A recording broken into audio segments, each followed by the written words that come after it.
Welcome to ఏపీ19 news. YSR పింఛన్ల పెంపు కార్యక్రమాన్ని సీఎం జగన్ కాకినాడలో ప్రారంభించారు. పింఛన్ల మొత్తం 1967.34 కోట్ల మెగా చెక్ను ఆవిష్కరించారు.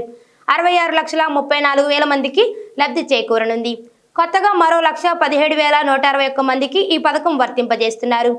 రేపటి నుంచి 8వ తేదీ వరకు 3,000 రూపాయల చొప్పున పింఛన్లు అందజేసే కార్యక్రమాలను నియోజకవర్గాల్లో ఎమ్మెల్యేలు చేపడతారు. ఇచ్చిన మాట ప్రకారం పింఛన్లను 3,000 రూపాయల వరకు పెంచామని సీఎం జగన్ అన్నారు. తమను తాము పోషించుకోలేని పరిస్థితి ఎవరికీ రాకూడదు. నెలకు దాదాపు 2,000 కోట్ల రూపాయలకు పింఛన్లు ఖర్చు పెడుతున్నాం. ప్రతి నెల 1వ తారీఖు జగనన్న వాలంటీర్ల సైన్యం పింఛన్లు అందిస్తోంది. టీడీపీ హయాంలో పెన్షన్లు రావాలంటే జన్మభూమి కమిటీలకు లంచం ఇవ్వాలి. మా పాలనలో అర్హత ఉంటే చాలు, వివక్ష లేకుండా పథకాలు అందుతాయి అని జగన్ అన్నారు. పెన్షన్ల పెంపు ఇచ్చిన మాట ప్రకారం 3,000 దాకా తీసుకొని పోతాము అని చెప్పిన మాట ప్రకారం ఆ మాట నెరవేర్చి తమకు తాము పోషించుకోలేని పరిస్థితిలో తల్లడిల్లుతా ఉన్నా, ఇబ్బందులు పడతా ఉన్నా, నెలకు దాదాపుగా 2,000 కోట్ల రూపాయలు ఖర్చు చేస్తా ఉన్న ఈ కార్యక్రమం 66,34,000 మందికి అందిస్తా ఉన్న ఈ పెన్షన్ నెల 1వ తారీఖున వచ్చేసరికి మాత్రం ఆ 1వ తారీఖున పండుగ దినమైనా సరే, ఆ 1వ తారీఖున సెలవు దినమైనా సరే, మిగిలిన ప్రపంచానికి అది పండుగ దినం కావచ్చు, మిగిలిన ప్రపంచానికి అది సెలవు దినం కావచ్చు. కానీ మీ జగనన్న సైన్యం, నా వాలంటీర్ తమ్ముళ్లకు చెల్లెమ్మలకు మాత్రం అది ప్రతి అవ్వా తాత ముఖంలో చిరునవ్వును చూసే రోజు. పేదలకు ఇల్లు కట్టించే మంచి కార్యక్రమాన్ని చంద్రబాబు, పవన్ అడ్డుకుంటున్నారని సీఎం జగన్ మండిపడ్డారు. చంద్రబాబు పాలనలో సెంటు భూమి ఇవ్వలేదు, ఇంతమందికి పెన్షన్లు ఇవ్వలేదు. దీనిపై పవన్ ప్రశ్నించలేదు. మేము 31 లక్షల ఇళ్ల స్థలాలు ఇస్తే అవినీతి అంటూ కేంద్రానికి లేఖలు రాస్తున్నారు. చంద్రబాబు అవినీతిలో పవన్ కు భాగస్వామ్యం ఉంది. అందుకే చంద్రబాబు అవినీతిపై దత్తపుత్రుడు ప్రశ్నించడం లేదు అని ఆరోపించారు. రాబోయే రోజుల్లో ప్రతిపక్షాల కుట్రలు, కుతంత్రాలకు తెరతీస్తామని సీఎం జగన్ సంచలన వ్యాఖ్యలు చేశారు. కుటుంబాలను చీల్చే ప్రయత్నాలు సైతం చేస్తున్నారని మండిపడ్డారు. ఎన్నికల్లో గెలిచేందుకు పొత్తులు ఎక్కువగా పెట్టుకుంటున్నారు. అబద్ధాలు చెప్తారు, మోసాలు చేస్తారు. జాగ్రత్తగా ఉండమని కోరుతున్నాం. ఎల్లో మీడియా దత్తపుత్రుడు మీ బిడ్డకు అండగా ఉండకపోవచ్చు. పైన దేవుణ్ణి, ప్రజల్ని నేను నమ్ముకున్నా అని ఆయన అన్నారు. తమకు తాము పోషించుకోలేని పరిస్థితిలో తల్లడిల్లుతా ఉన్నా, ఇబ్బందులు పడతా ఉన్నా, అక్షరాల 66,34,000 మంది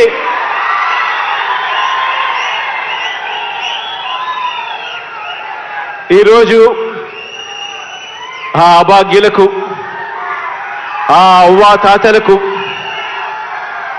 ఆ వితంతువులకు, వీళ్ళందరికీ కూడా మంచి చేస్తూ ఈరోజు మనందరి ప్రభుత్వం సామాజిక పెన్షన్ను అక్షరాల 3,000 రూపాయలు చేసింది అని కూడా చెప్పడానికి సంతోషపడతా ఉన్నా. ఈ సందర్భంగా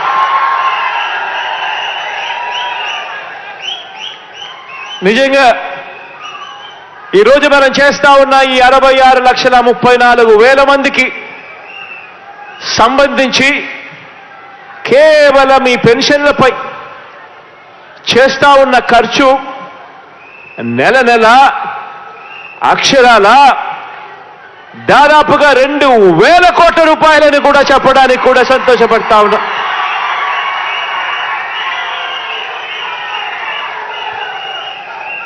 నెలకు దాదాపుగా 2,000 కోట్ల రూపాయలు ఖర్చు చేస్తా ఉన్న ఈ కార్యక్రమం 66,34,000 మందికి అందిస్తా ఉన్న ఈ పెన్షన్ నెల 1వ తారీఖున వచ్చేసరికి మాత్రం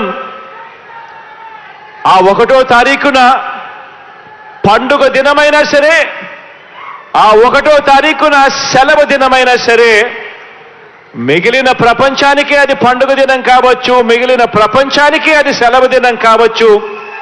కానీ మీ జగనన్న సైన్యం, నా వాలంటీర్ తమ్ముళ్లకు చెల్లెమ్మలకు మాత్రం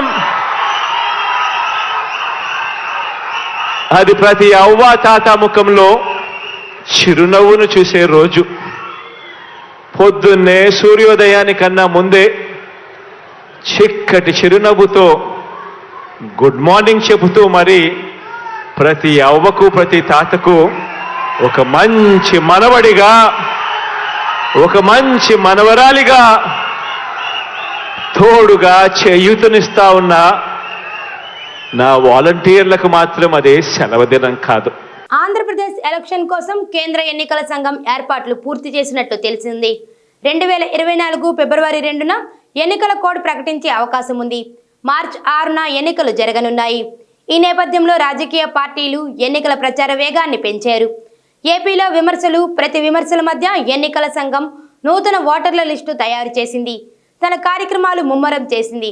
ఓవైపు ఈవీఎంల మీద అవగాహన కల్పిస్తూ మరోవైపు ఓట్ల లెక్కింపు ప్రక్రియ మొదలుపెట్టింది. ఇక తాజాగా ఏపీలో ఉన్న ఓటర్ల సంఖ్యని ఎన్నికల సంఘం రిలీజ్ చేసింది. ఇక ఎన్నికల సంఘం లెక్కల ప్రకారం ఏపీలో సుమారు 3,69,33,091 మంది ఓటర్లు ఉన్నట్లు తెలిసింది. ఇక ఇందులో పురుషుల ఓటర్లు 1,83,24,588 మంది ఉండగా మహిళలు 1,86,04,742 మంది ఉన్నారని తెలుస్తుంది. ఇక థర్డ్ జెండర్ ఓటర్స్ 3,761 మంది ఉన్నారని ఎన్నికల సంఘం లెక్కల్లో పేర్కొంది. ఇక రాష్ట్రంలో అత్యధికంగా చంద్రగిరి నియోజకవర్గంలో ఓటర్లు ఉండగా అత్యల్పంగా నర్సాపురం నియోజకవర్గంలో ఉన్నారని ఎన్నికల సంఘం నిర్ధారించింది. మంగళగిరి ఎమ్మెల్యే ఆళ్ల రామకృష్ణారెడ్డి మరోసారి కీలక వ్యాఖ్యలు చేశారు. వైఎస్ షర్మిలతో పాటు తాను కూడా కాంగ్రెస్ పార్టీలో చేరుతున్నట్లు ప్రకటించారు. ఏపీ నుంచి కాంగ్రెస్ పార్టీలో చేరబోయే మొదటి ఎమ్మెల్యే తానేనని ఆర్కే పేర్కొన్నారు. అమరావతి రాజధానికి తానేమి వ్యతిరేకం కాదని తెలిపారు. తాను కేవలం బలవంతపు భూసేకరణను మాత్రమే వ్యతిరేకించానని వెల్లడించారు. కాగా రేపు ఢిల్లీలో కాంగ్రెస్ అగ్రనేతలు సోనియా గాంధీ, రాహుల్ గాంధీ మరియు ఏఐసిసి ప్రెసిడెంట్ మల్లికార్జున ఖార్గే సమావేశంలో షర్మిల కాంగ్రెస్ కండుగా కప్పుకోనున్న సంగతి తెలిసిందే.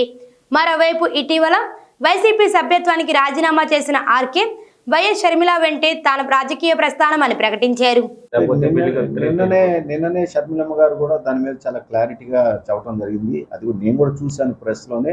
2-3 రోజుల తర్వాత కాంగ్రెస్ పార్టీలో చేరిన 2-3 రోజుల తర్వాత పూర్తి వివరాలతోటి నేను బయటకు వస్తానని అమ్మ చెప్పడం కూడా చూశాను. కాబట్టి ఇది మాత్రం నాకు తెలిసినంత వరకు కూడా పూర్తిగా వివాహానికి సంబంధించినటువంటి ఆహ్వానానికి రావడం జరుగుతుందని చెప్పి నేను భావిస్తాను. ఒక పార్టీలో చేరినప్పుడు ఆ పార్టీ లైన్ అండ్ లెంగ్త్, అదేవిధంగా చంద్రబాబు నాయుడు గారు ఏమి చేశారు, జగన్మోహన్ రెడ్డి గారి దగ్గర మేము ఏం చేయించుకోవాలని అనుకున్నాము, ఏమి చేయించుకోలేకపోయాము, ఇవన్నీ కూడా కలిపి నేను మీకు స్పష్టంగా చెప్తాను. 2024లో కూడా కొత్త కరోనా కేసులు బయటపడ్డాయి. దేశంలో కరోనా వ్యాప్తి కొనసాగుతోంది. దీని సంఖ్య నిరంతరం పెరుగుతూనే ఉంది. గత 24 గంటల్లో దేశంలో 602 కొత్త కేసులు నమోదు కాగా 5గురు మరణించారు. నిన్న 573 కేసులు రాగా ఇవాళ స్వల్పంగా పెరిగాయి. కొత్త కోవిడ్ కేసుల కారణంగా యాక్టివ్ కేసుల సంఖ్య కూడా పెరుగుతోంది. తాజాగా 722 మంది కరోనా నుంచి కోలుకోగా ప్రస్తుతం దేశంలో మొత్తం యాక్టివ్ కేసులు 4,440. తాజా కేసుల్లో 78% కేరళ నుంచే నమోదయ్యాయి. ఇలాంటి పరిస్థితుల్లో ప్రజలు రద్దీగా ఉండే ప్రాంతాలకు వెళ్లటం మానుకోవాలని అధికారులు పేర్కొన్నారు. విజయవాడ సెంట్రల్ నియోజకవర్గం శాసనసభ్యులు మల్లాది విష్ణుకు సెంట్రల్ నియోజకవర్గం సీట్ను కేటాయించకపోవడంతో ఆయన అనుచరులు, కార్పొరేటర్లు, గృహ సారథులు ఆందోళన వ్యక్తం చేశారు. విజయవాడలో కార్పొరేటర్లు సమావేశమయ్యారు. సీఎం జగన్ పునఃసమీక్షణ చేసి మల్లాది విష్ణుకు సెంట్రల్ సీట్ కేటాయించాలని, లేని పక్షంలో కార్పొరేటర్లందరూ మూకుమ్మడిగా రాజీనామా చేస్తామని హెచ్చరించారు.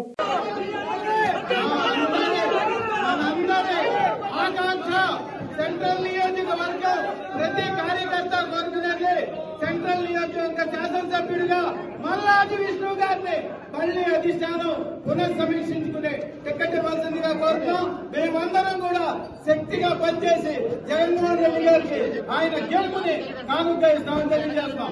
విజయవాడ ఇంద్రకీలాద్రిపై అమ్మవారి ఆలయంలో భవానీ దీక్ష విరమణలు బుధవారం ఘనంగా ప్రారంభమయ్యాయి.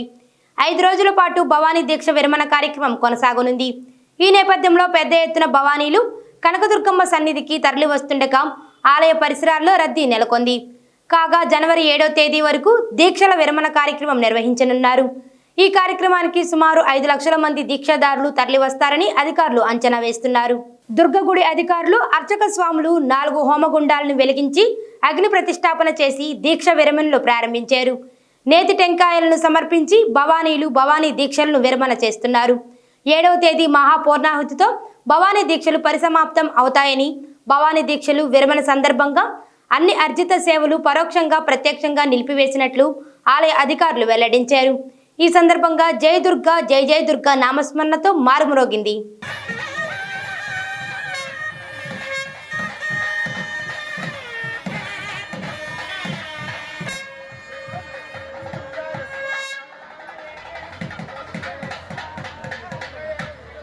ప్రభుత్వ వైఖరిని నిరసిస్తూ అంగన్వాడీలు సమ్మెను మరింత ఉధృతం చేస్తున్నారు.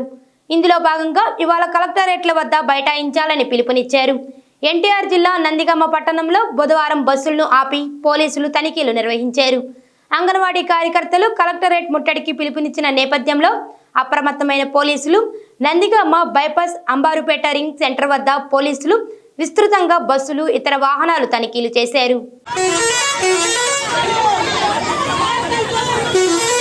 కలెక్టరేట్ ముట్టడికి జిల్లా నలుమూలల నుంచి వేలాది మంది నగరంలో భారీ నిరసన ప్రదర్శన నిర్వహించారు. కలెక్టరేట్ మార్గంలో పోలీసులు ఏర్పాటు చేసిన బారికేడ్లను సైతం తోసుకు వెళ్లి కలెక్టరేట్కు చేరుకున్నారు. కలెక్టరేట్ ప్రధాన ద్వారం ఎదుట బైఠాయించి నిరసనకు దిగారు. కలెక్టరేట్ని ముట్టడించారు. అప్రమత్తమైన పోలీసులు యూనియన్ నేతలను అదుపులోకి తీసుకున్నారు. ఆందోళనలో ఎలాంటి అవాంఛనీయ సంఘటనలు జరగకుండా పటిష్టమైన బందోబస్తు ఏర్పాటు చేశారు.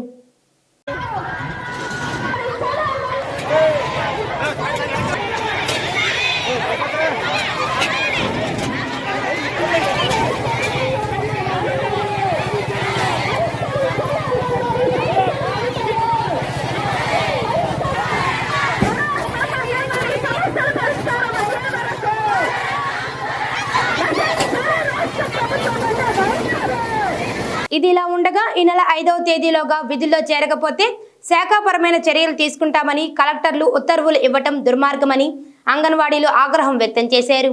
విజయవాడలో కలెక్టరేట్ల వద్ద ఆందోళన చేపట్టేందుకు వెళ్తున్న అంగన్వాడీలను ముందస్తుగా అరెస్ట్ చేస్తున్నారు.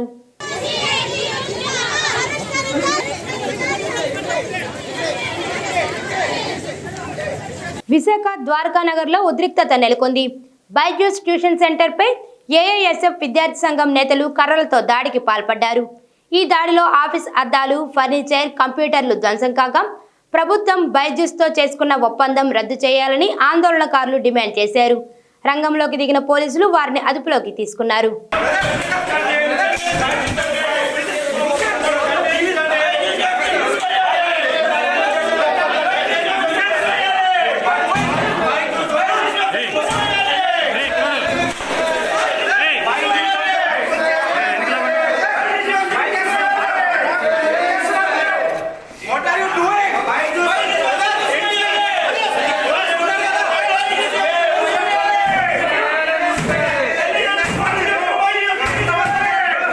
మరిన్ని తాజా వార్తల కోసం చూస్తూనే ఉండండి AP19 న్యూస్.